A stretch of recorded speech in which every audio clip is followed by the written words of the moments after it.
अस्सलामुअलैकुम students, welcome करता हूँ आपके अपने चैनल के नर्स में। जैसे कि आप लोग जानते हैं, हमने स्टार्ट किया है BS nursing first semester KMU की इंपॉर्टेंट स्लाइड। और आज हमारा लेक्चर है फंडामेंटल ऑफ नर्सिंग का तीसरा unit, goals of nursing and related concept. जी हाँ, हमारे पास टोटल इस यूनिट के 26 स्लाइड है, लेकिन इन सारे 26 स्लाइड में हम ओनली 14 इंपॉर्टेंट स्लाइड पढ़ने वाले हैं। बिकॉज जैसे कि आप लोग देख सकते हैं, फर्स्ट ईयर सेमेस्टर 1 स्लाइड 2 3 4 5 6 7 8, ये हमारे पास 8 जो स्लाइड है ये इम्पोर्टेंट नहीं है।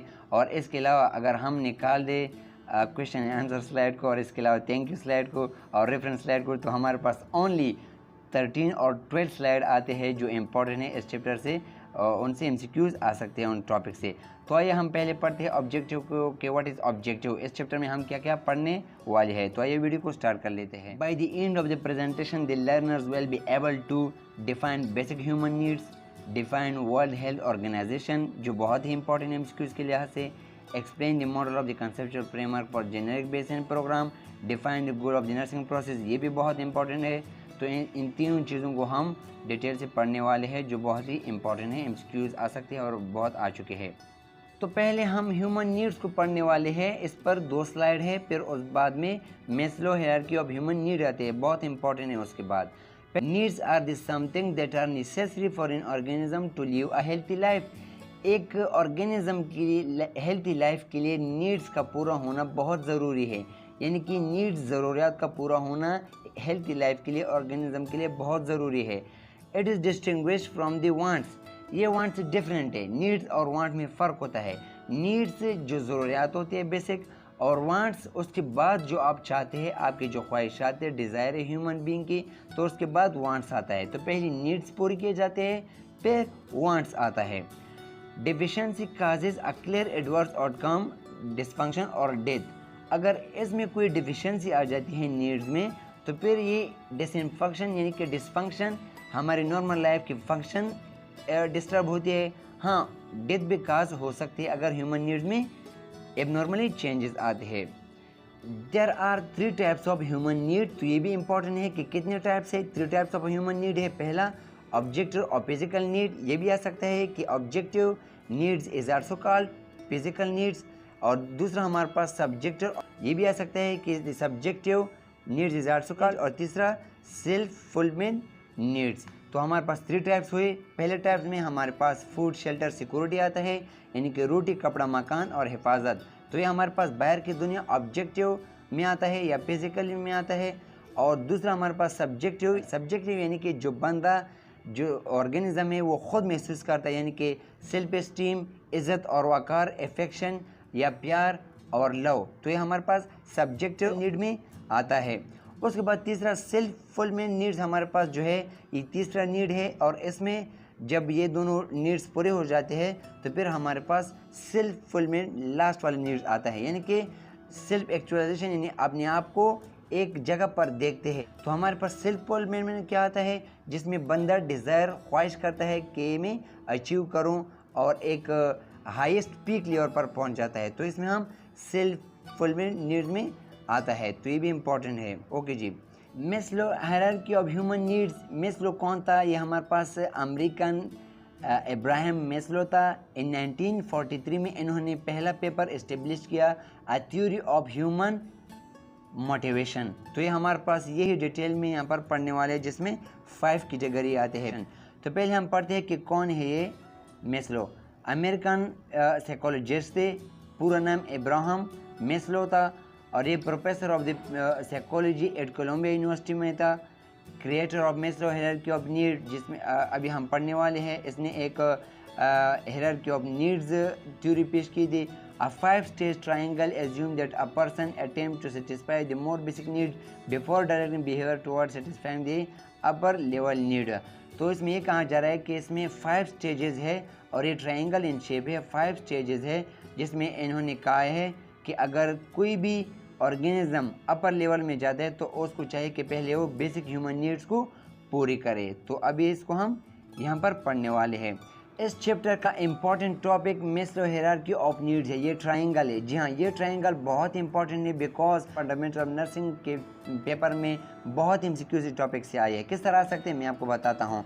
आपको दिया जाएगा कि which one is the lowest stage of the Maslow hierarchy of need. तो हमारे पास लोवेस्ट जो है फिजियोलॉजिकल है और इसमें क्या आता है, breathing, food, water, sex, sleep, homeostasis and excretion. इस तरह भी आ सकता है कि breathing, food, water, sex, sleeping, homeostasis and excretion are belonging to which stage, physiological, safety, love and belonging, esteem और सेल्फ एक्चुअलाइजेशन। तो कौन सा आता है इसमें, फिजियोलॉजिकल। और दूसरा हमारे पास है सेफ्टी, हिफाजत करना, यानी किस चीज़ की हिफाजत करना, सिक्योरिटी ऑफ द बॉडी, अपनी बॉडी की, एम्प्लॉयमेंट की, रिसोर्सेज की यानी कि पैसे मनी वगैरह की, मोरालिटी अपनी अखलाकियात की भी हिफाजत करना है, फैमिली, हेल्थ और प्रॉपर्टी। तो ये कौन कहता है, इब्राहिम मैस्लो, कि ये बेसिक नीड है, आपको स्टेप बाय स्टेप करने होते हैं। और ये भी इम्पॉर्टेंट है कि friends and family, sexual intimacy, intimacy का मतलब है नज़दीक और करीब। तो ये सेक्सुअल कुर्बत जो है, नज़दीक या जो है या फ्रेंडशिप या फैमिली किस कैटेगरी या स्टेज के साथ बिलोंग करता है, लव एंड बिलोंगिंग। तो ये भी इंपॉर्टेंट एमसीक्यू इसी तरह आ सकता है। इसके बाद एस्टीम आता है। एस्टीम का मतलब है इज़्ज़त और वक़ार। फिर उसके बाद जो लव एंड बिलोंगिंग का स्टेज पूरा होता है तो फिर इज़्ज़त और वक़ार का स्टेज आता है, जिसमें सेल्फ एस्टीम यानी अपने आप की इज़्ज़त और वक़ार है, कॉन्फिडेंस है, अचीवमेंट है, respect of others, respect by others, तो दूसरों को इज़्ज़त देना और दूसरों से इज़्ज़त एक्सपेक्ट करना, ये एस्टीम की कैटेगरी में आता है। जब ये पूरा हो जाता है तो इसके बाद सेल्फ एक्चुअलाइजेशन होता है। सेल्फ एक्चुअलाइजेशन का मतलब है कि अपने आप को तस्वुर करना कि मैं मोरालिटी, अखलाकी तौर पर मैं कंप्लीट हूँ, क्रिएटिव हूँ, स्पॉन्टेनिटी हो, प्रॉब्लम सॉल्विंग एबिलिटी हो मुझ में, लैक ऑफ प्रिजुडिस, हमारे पास तंग नज़री यानी कि तंग नज़री ना हो, एक्सेप्टेंस ऑफ फैक्ट हो, रियलिटी को मानना हो। तो ये फिर आखिरी स्टेज आता है according to Ibrahim Maslow hierarchy of needs इस ट्राइंगल में। तो लास्ट कौन सा है, सेल्फ एक्चुअलाइजेशन, और पहला कौन सा है, फिजियोलॉजिकल स्टेज है। तो आप इस तरह भी याद कर सकते हैं कि PSL Pakistan super league, ES बाद में जो आखिरी आते हैं तो फिर वो आपको याद रहेंगे। तो PSL ES ये आपने इस तरह याद रखना है। तो हमारे पास पीक पर कौन सा आता है, सेल्फ एक्चुअलाइजेशन। ओके जी, फिर यहाँ पर डिटेल में दिया गया है Maslow hierarchy of base is based on the theory. ये एक थ्योरी है, that something will be called basic needs, जिसमें बेसिक नीड्स आते हैं। Those needs are not meet, अगर ये ज़रूरियात पूरी नहीं होती तो फिर क्या प्रॉब्लम होगी, इलनेस, बीमार पड़ जाएंगे। दोज नीड्स आर मीट, अगर ये मीट पूरे हो जाते हैं तो कैन प्रिवेंट इलनेस, तो फिर आप बीमार या डिसफंक्शन नहीं हो सकता। Those needs are an indicator of the healthy wellness, अगर ये नीड पूरी हो जाती है तो ये इंडिकेट करता है कि आप हेल्थी और वेलनेस के साथ ज़िंदगी गुजारते हैं। There is sense of the loss if these needs are not meet, अगर ये ज़रूरियात पूरी नहीं होती तो इस तरह महसूस होता है कि कोई चीज़ गुम हो चुकी है, यानी कि आप इनकम्प्लीट होते हो। There is satisfaction if these needs those needs are meet, तो इसमें सेटिस्फैक्शन होता है जब ये नीड्स पूरे हो जाते हैं। 10 बेसिक ह्यूमन नीड्स, इसको मज़ीद मेस्लो हायरार्की ऑफ नीड्स को मज़ीद एक्सप्लेन किया गया है कि 10 कौन कौन से है। नंबर 1, ये भी इंपॉर्टेंट एमसीक्यूज़ के लिहाज से, क्लीन इन्वायरमेंट, साफ़ सुथरा माहौल, चाहे वो फिज़िकल यानी कि कोई नुकसानदेह बाहर की दुनिया में मौजूद ना हो, या आपकी साइकोलॉजिकल की दुनिया में भी आप रिलैक्स और क्लीन इन्वायरमेंट हो। इसके अलावा adequate of supply of water, यानी कि पानी का भी कोई मसला ना हो, पानी मुहैया हो आपको। क्लॉथिंग, कपड़ा, न्यूट्रिशन, खुराक, शेल्टर, मकान मौजूद हो। हेल्थ केयर, आपका हेल्थ केयर यानी अगर आप बीमार होते हैं या प्रिवेंशन ऑफ द डिजीज़ के लिए इकदाम किए जाए या प्रमोशन ऑफ द हेल्थ के लिए कोई इकदाम किए जा सकते हो, तो ये भी बेसिक ह्यूमन नीड है। कम्युनिकेशन, दूसरों के साथ अच्छी ताल्लुकात, सोसाइटी में, अपनी फैमिली में, ये भी बेसिक ह्यूमन नीड है। फूड एंड लाइटिंग, हाँ आपकी रोज़मर्रा की ज़िंदगी में एनर्जी का भी हो। एक्सेस टू एजुकेशन, आपको तालीम भी मुहैया हो गवर्नमेंट से। कल्चर एंड स्पिरिचुअल एंगेजमेंट, आप कल्चरली भी आपकी ह्यूमन नीड पूरी हो और इसके साथ स्पिरिचुअल, आपकी जो साइकोलॉजिकल या माइंड के लेवल पर भी आप बेसिक ह्यूमन नीड आपकी पूरी हो। तो ये हमारे पास 10 important basic human needs points है। वर्ल्ड हेल्थ ऑर्गेनाइजेशन इस चैप्टर का second important topic WHO is established on 7 April 1948. It is very important MCQ that it is established on 7 April 1948. कब बनी? 7 अप्रैल 1948, यानी एक पाकिस्तान के आज़ाद होने के बाद 1 साल बाद। It is specialized non political, बहुत इंपॉर्टेंट है, ये गैर सियासी है। Health agency of the united nation, ये यूनाइटेड नेशन यूएन का हेल्थ एजेंसी है, with headquarter of the Geneva Switzerland. ये भी कई बार आ चुका है कि ये इसका मेन जो हेडक्वार्टर है कहाँ पर है? जेनेवा स्विट्ज़रलैंड में। It is responsible for providing leadership on global health matters. ये रिस्पॉन्सिबल है किस चीज़ का? पूरी दुनिया ग्लोबल हेल्थ ऑर्गेनाइजेशन मैटर्स का, यानी कि दुनिया में जितने भी हेल्थ इदारे हैं, सिस्टम है, यही रिस्पॉन्सिबल होता है इसका। अगर कोई पेंडेमिक आ जाती है या कोई बीमारी आ जाती है तो WHO उसे वो करती है, रिस्पॉन्सिबल होती है, रिस्पॉन्सिबिलिटी उठाती है। Every year 7 April is celebrated as a world health day. जैसे कि नर्सिंग में 12 अप्रैल, जैसे कि परसों ही मनाई गई 12 मई, तो इसी तरह WHO का कब मनाई जाती है वर्ल्ड हेल्थ डे? 7 अप्रैल को। तो ये भी इम्पोर्टेंट है। विजन WHO का नज़रिया क्या है? The attainment by all people the highest level of health. सारे दुनिया के लोगों की सेहत की उसूली और सेहत को हाईएस्ट लेवल पर लेके जाने WHO का नज़रिया है। मिशन क्या है? To lead strategic collaborative efforts among the member state. दूसरी कंट्री के स्टेट के लोगों के साथ शाना बशाना काम करना, and other partners to promote the equity in health, ताकि प्रमोट कर सके हेल्थ को इक्वली पूरी दुनिया में। टू कम्बेट डिजीज़, और एक डिजीज़ के साथ लड़ा जाए, and to improve the quality of the length in the life of all the people of the world, और दुनिया के सारे लोगों के लाइफ को ज़्यादा से ज़्यादा बढ़ाना, डेथ रेट को कम करना, हेल्थ की प्रमोशन करना। ये किसका मिशन है? WHO का। जी हाँ, यहाँ पर आई है कुछ इस तरह की स्लाइड जो इम्पोर्टेंट नहीं है, लेकिन फिर भी अगर आप पढ़ना चाहते हैं तो आप पढ़ सकते हैं। जैसे कि यहाँ पर बताया जाए कि फर्स्ट ईयर में, फर्स्ट सेमेस्टर में आप क्या क्या पढ़ने वाले हैं। FON microbiology, inorganic physiology, biochemistry, English, computer skill. तो ये आप खुद भी देख सकते हैं, यहाँ से कोई MCQ नहीं आ सकते। तो हम इस तरह करते हैं, इसको स्किप करते हैं और दूसरे इंपॉर्टेंट स्लैब को पढ़ते हैं, क्योंकि आप लोगों को एग्जाम के लिए टाइम बहुत कम है। नर्सिंग ओके, यहाँ पर कुछ इंपॉर्टेंट डेफिनेशन की गई है, लेकिन इससे पहले मैं आपको बताऊँ कि टोटल 4 स्लाइड रहते हैं इंपॉर्टेंट, उसके बाद हमारे पास चैप्टर ख़त्म। तो आइए कुछ इंपॉर्टेंट नर्सिंग डेफिनेशन को जानते हैं। यहाँ पर पढ़ने से पहले मैं आपको बताऊँ कि टोटल हमारे पास 4 डेफिनेशन है, और पहला किसने किया था? नाइटिंगेल ने 1860 में।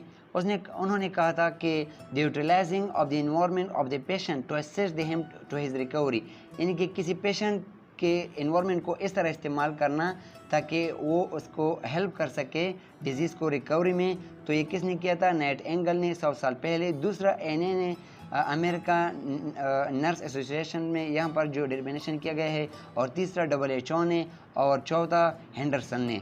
तो यहाँ पर हम दूसरा डेफिनेशन को पढ़ते हैं। अमेरिकन नर्स एसोसिएशन ने जो किया है, इट इज़ द डायग्नोस, ये तशखीस है, एंड ट्रीटमेंट, इलाज है, of the human responses, human की, यानी कि किसी पेशेंट की, टू एक्चुअल और पोटेंशियल हेल्थ प्रॉब्लम। अगर किसी को एक्चुअल यानी जिस डिज़ीज़ के साथ एक्चुअली आया है, जिसको एक्चुअली जो डिज़ीज़ हो, और पोटेंशियली यानी कि जो डिज़ीज़ होने वाला है, उस प्रॉब्लम को भी ट्रीट करना, डायग्नोस करना, ये किसका काम है? नर्स का काम है। तो ये नर्सिंग का डेफिनेशन किसने किया है? ANA ने 1980 में। यहाँ पर हमारे पास तीसरा डेफिनेशन किसने किया है? WHO ने। जी हाँ, according to WHO, it is the art and science that involves working with individual, families and communities. ये एक आर्ट है, ये एक साइंस है, जिसमें हेल्थ के हवाले से इंडिविजुअल के साथ, फैमिलीज़ के साथ, कम्युनिटीज़ के साथ काम किया जाता है, ताकि प्रमोट कर सके वेलनेस ऑफ द बॉडी की हिफाजत की जाए, बॉडी की बीमारी को ठीक किया जाए, या माइंड को, या स्पिरिचुअलिटी को। तो इन सारी चीज़ों की हिफाजत करना या हेल्थ के हवाले से मदद करना किसका काम है? नर्स का काम है। और ये किस किस किस के साथ होता है काम? इंडिविजुअल, फैमिली और कम्युनिटी को गाइड किया जाता है। It is the last 4 definition of the nursing किसने किया था? वर्जीनिया हेंडरसन 1960 में, अमेरिकन नर्स थी, और वो कह रही है कि it is the assisting the individual sick और वेल, यानी कि एक इंडिविजुअल की हेल्प करनी है, चाहे वो बीमार हो या ठीक हो, in the performance of those activities, उन सारे कामों में कंट्रीब्यूटिंग टू हेल्थ, जो हेल्थ के साथ रिलेटेड हो, और इट्स रिकवरी, या अगर उसको डिजीज़ हो तो उसको रिकवरी में देने में हेल्प मिले। दैट ही विल परफॉर्म अनएड, ताकि वो अपने काम बगैर किसी हेल्प के परफॉर्म कर सके। एबियर द नेसेसरी स्ट्रेंथ, विल और नॉलेज, अगर उसको पावर और नॉलेज की ज़रूरत हो या किसी काम की, and to do this in such way, तो वो इस तरह परफॉर्म कर सके, to help him again independently, ताकि वो इंडिपेंडेंटली अपने काम अंजाम दे सके, एज रेपिडली एज पॉसिबल, अगर पॉसिबल हो जाए। तो अगर उसकी कोई भी चीज़ की ज़रूरत हो, कोई काम नॉलेज की, तो वो ख़ुद इंडिपेंडेंटली अपने आप की मदद करे बग़ैर किसी हेल्प की। तो ये सारी चीज़ों की रिकवरी में मदद देने में किसका काम है? नर्स की। और ये नर्सिंग का डिफिनेशन किसने किया था? वर्जीनिया हेंडरसन 1960 में। नर्सिंग प्रोसेस क्या है? बहुत इंपॉर्टेंट है। एमसीक्यूज इस तरह आ सकता है कि dash is a systemic problem solving approach. तो क्या है? Nursing process is the systemic problem solving approach, यानी कि एक step by step systemic problem solving approach, यानी कि एक पेशेंट डिजीज़ के साथ आया है तो एक आप स्टेप बाय स्टेप जाते हो, उसके बाद आप उसका इलाज कर सकते हो। Use to identify, prevent and treat the actual और पोटेंशियल हेल्थ प्रॉब्लम, जिसमें आप आइडेंटिफाई करते हैं कि कौन सा प्रॉब्लम है, पेशेंट को प्रिवेंट करते हैं, आप इलाज करते हैं, ट्रीटमेंट दे सकते हैं। एक्चुअल प्रॉब्लम, वो प्रॉब्लम जिस डिजीज़ के साथ आया है। पोटेंशियल हेल्थ प्रॉब्लम, जो आगे फ्यूचर में जो डिजीज़ उसे हो सकता है। And promotion of the wellness, यानी आप हेल्थ की प्रमोशन भी इसी के ज़रिए कर सकते हैं, नर्सिंग प्रोसेस के ज़रिए। जैसा कि हमने ऊपर के डेफिनेशन नर्सिंग प्रोसेस में पढ़ा कि step by step systematic process, तो इसमें कितने स्टेप इन्वॉल्व है? 5। Number 1 assessment. असेसमेंट हम क्या करते हैं कि पेशेंट से डेटा कलेक्ट करते हैं, साइन एंड सिम्टम के बेस पर डेटा कलेक्ट करते हैं, जिसमें हम past history, present history and pen related data collect करते हैं। उसके बाद नर्सिंग डायग्नोसिस में क्या होता है कि हम डेटा के बेस पर डिसीजन लेते हैं कि इस पेशेंट को ये साइन एंड सिम्टम है तो इसको ये डिजीज़ है, तो हम यानी नर्सिंग डायग्नोसिस करते हैं। उसके बाद नर्सिंग डायग्नोसिस डिजीज़ का पता चलने के बाद प्लानिंग करते हैं कि प्रैक्टिकली हम क्या प्लान कर सकते हैं, यानी कि कितना इंजेक्शन, कितना डोज लगाना है, कितने वक्त में लगाना है, कितना टाइम में लगाना है, तो ये सारा हम प्लानिंग करते हैं। प्लानिंग के बाद हम प्रैक्टिकली इम्प्लीमेंट करते हैं, यानी कि उसे वो इंजेक्शन लगाते हैं और न्यूट्रिशन सप्लाई करते हैं, और दूसरा हम ट्रीटमेंट भी देते हैं प्रैक्टिकली। तो ये इम्प्लीमेंटेशन होता है। इम्प्लीमेंटेशन के बाद हमारे पास लास्ट स्टेप एवॉल्यूशन होता है, यानी कि जो हमने सारे जो प्रोसीजर किया, इसके बाद पेशेंट को रिलीफ मिला या नहीं, पेशेंट का डिजीज़ ठीक हुआ या नहीं, तो ये हम एवॉल्वेट करते हैं, एवॉल्यूशन में हम करते हैं। तो ये हमारे पास नर्सिंग प्रोसेस के कुछ इंपॉर्टेंट स्टेप थे। 5 स्टेप हैं, इंपॉर्टेंट स्टेप है, आपने याद रखने हैं। तो ये हम यहाँ पर नर्सिंग प्रोसेस डायग्राम की शक्ल में आप लोगों को सिखाया जा रहा है कि पहले हम असेसमेंट करते हैं, यानी कि गैदरिंग डेटा। उसके बाद एनालाइजिंग यानी कि डायग्नोसिस करते हैं, यानी कि किस प्रॉब्लम के साथ आया है, प्रॉब्लम फॉर्मुलेटेड नर्सिंग डायग्नोसिस। उसके बाद प्लानिंग करते हैं कि right care plan to meet goals, कि हम ये डिजीज़ को किस तरह ठीक कर सकते हैं, गोल्स बनाते हैं। उसके बाद इम्प्लीमेंट करते हैं प्रैक्टिकली केयर आउट प्लान, जो प्लान हमने बनाया उसको इम्प्लीमेंट करते हैं। और उसके बाद एवॉल्वेट करते हैं। एवॉल्वेशन का मतलब है कि हम जो भी हमने गोल बनाए उसको हम रिवाइज करते हैं कि जो हमारा क्राइटेरिया था वो मीट हुआ या नहीं, यानी पेशेंट को फ़ायदा पहुंचा या नहीं। हमारे पास लास्ट स्लाइड है goals of the nursing process, यानी कि नर्सिंग प्रोसेस जो हमने पढ़ा इसका असली मकसद क्या है, क्या हमें बताता है। It is identify client health care status, ये हमें किसी भी क्लाइंट या पेशेंट का हेल्थ स्टेटस बताता है कि वो कितना हेल्थी है या डिजीजफुल है। And actual and potential health problem, और उसको क्या एक्चुअली प्रॉब्लम है या पोटेंशियल हेल्थ प्रॉब्लम, आगे आने वाले जो प्रॉब्लम क्या हो सकते हैं। टू एस्टेब्लिश प्लान, ताकि हम प्लान बना सके। आइडेंटिफाई नीड्स, ज़रूरियात को हमें ज़रूरियात का पता चल सके। And deliver specific nursing intervention, और हम स्पेसिफिक इंटरवेंशन इम्प्लीमेंटेशन करें एड्रेस दोज नीड्स, ताकि वो ज़रूरियात पूरी हो सके। In organizational framework for the practice of the nursing practice के लिए एक ऑर्गेनाइज मेन फ्रेमवर्क है, एज स्केलेटन रोल प्ले करता है। ऑर्डरली, ये तरतीब से, systematic, step by step, central main part है टू ऑल नर्सिंग केयर, सारे नर्सिंग केयर के लिए। इनकम्पर्स, यानी कि कवर करता है ऑल स्टेप, सारे स्टेपों को टेकन बाय द नर्स, जो नर्स लेता है in the care for patient, किसी भी पेशेंट केयर के लिए जो भी स्टेप लेते हैं नर्सिंग प्रोसेस, सारे स्टेपों को कवर करता है। तो ये थे हमारे पास इम्पोर्टेंट स्लाइड और हमने कवर किया पूरी चैप्टर को। उम्मीद करता हूँ कि आप लोगों को वीडियो पसंद आई होगी। इंशाल्लाह हम मज़ीद इस तरह के चैप्टर अपलोड और MCQs अपलोड करते जाएंगे। तो आज तक इतने ही। अपने फ्रेंड्स और दोस्तों के साथ शेयर करते रहना और अपना बहुत ख्याल रखना, अपनी फैमिली का भी और मेरे चैनल का भी। अल्लाह हाफ़िज़।